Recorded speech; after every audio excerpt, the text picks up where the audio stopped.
Both presidential campaigns had their top surrogates on the trail Thursday. President Obama crisscrossed Florida, where early voting is already underway. Clinton's former rival, Bernie Sanders, was in the key battleground state of Ohio, and running mate Tim Kaine was in Arizona. Donald Trump had his running mate, Mike Pence, out on the trail in Iowa.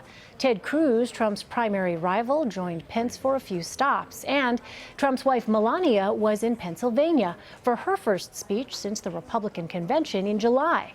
She came under fire then after it became clear some sections of her speech were lifted from a speech First Lady Michelle Obama gave in 2008.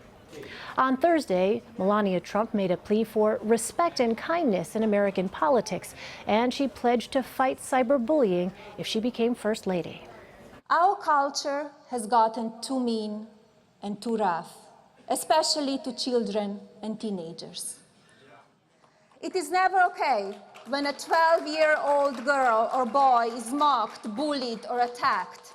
It is terrible when that happens on the playground. And it is absolutely unacceptable when it's done by someone with no name hiding on the internet.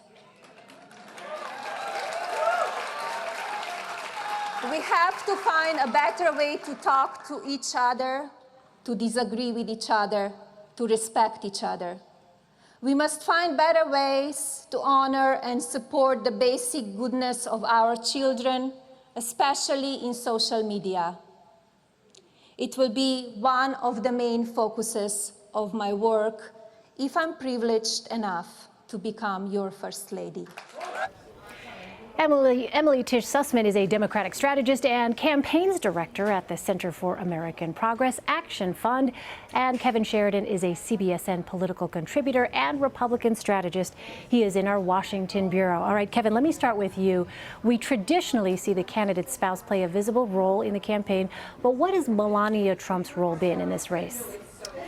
Well, I guess they're rolling her out now to attempt a late effort to kind of soften Donald Trump. That's traditionally what a spouse does. It's a little late in the game for it, honestly. I think Melania Trump is a perfectly lovely and compelling person. She gave a pretty good speech today. It was introducing a new topic of cyberbullying, which, of course, is a real problem. And something that Donald Trump weirdly could actually address if he wanted to. He could probably tell his supporters to tone it down. He could tone it down himself. Maybe she's communicating a message to him in some weird way through the media. But look, the last 5 days are all about turnout, not making mistakes, and winning news cycles. Right now, Donald Trump has the momentum. Hillary Clinton does not, because of the FBI cloud that's over her, the investigation that's ongoing over her into the foundation and into her emails again. And that's what the story is playing out now. Donald Trump just needs to not make mistakes, not say anything offensive or crazy in the next few days, and let his surrogates do the work and just stick to the teleprompter. Emily, we're showing Hillary Clinton there. The backdrop to Melania Trump's speech is Hillary Clinton's 20-point lead among women voters in Pennsylvania, according to a Quinnipiac poll out this week. What did you make of having Mrs. Trump on the campaign trail today?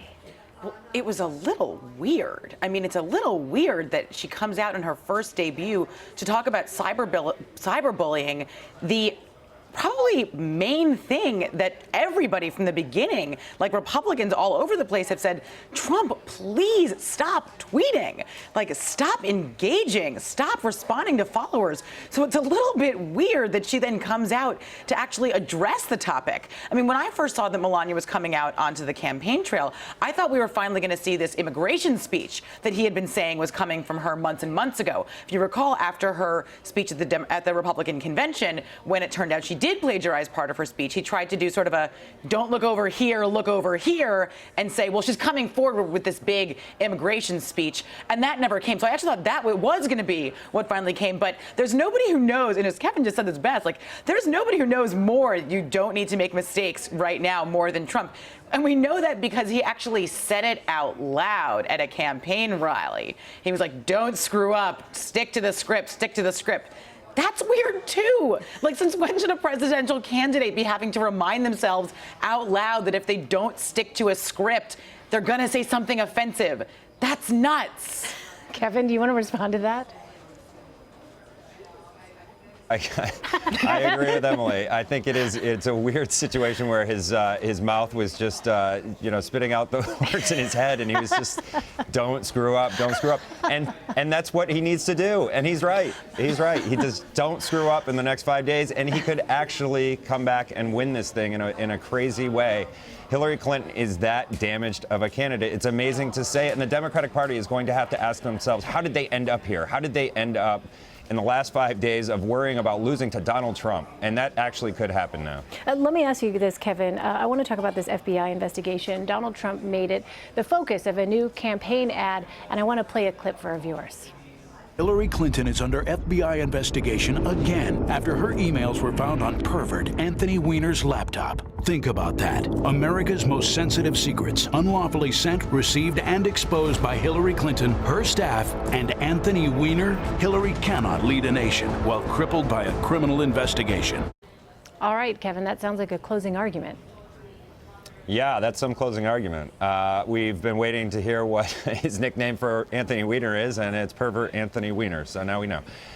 Look, this is. We also learned today that 4 FBI field offices are investigating the Clinton Foundation. They've been doing so for the last year. He can stick to that message, talk about it. The negative news flow on Hillary Clinton now is something I've never seen in the last few days of a campaign. This is a very tough spot for her to be in, and she is throwing, they are in full freak out mode. They are throwing everything they can possibly do right now to try to stop this news flow from happening, but there's really nothing they can do about it because she is under investigation, and Anthony Weiner being in any headline is never a good day for your candidate. What about that, Emily? What do you think the strategy here is? CBS News has learned from her campaign that she's really not planning on talking about this, which is a little bit of a change from initially, right? We heard her talk about, and other people talk about, FBI Director James Comey, and now it appears they're trying to move beyond this. What do you think about that approach?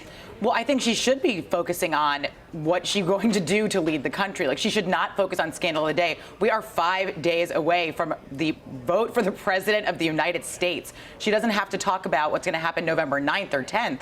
Like, she will be president for 4 years and for all of the country.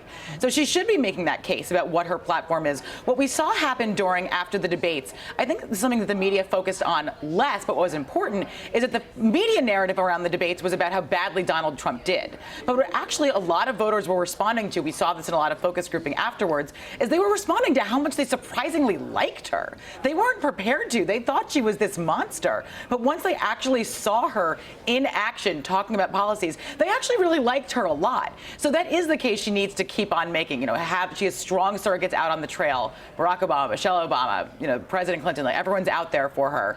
And they need to hit as many swing states as possible just to keep people reminded that both they can vote now, they can vote early, but also to keep them committed to staying online if there do end up being long lines. All right, a lot to keep an eye on. Kevin Sheridan and Emily Tisch Sussman, thank you so much. Thank you. Thanks.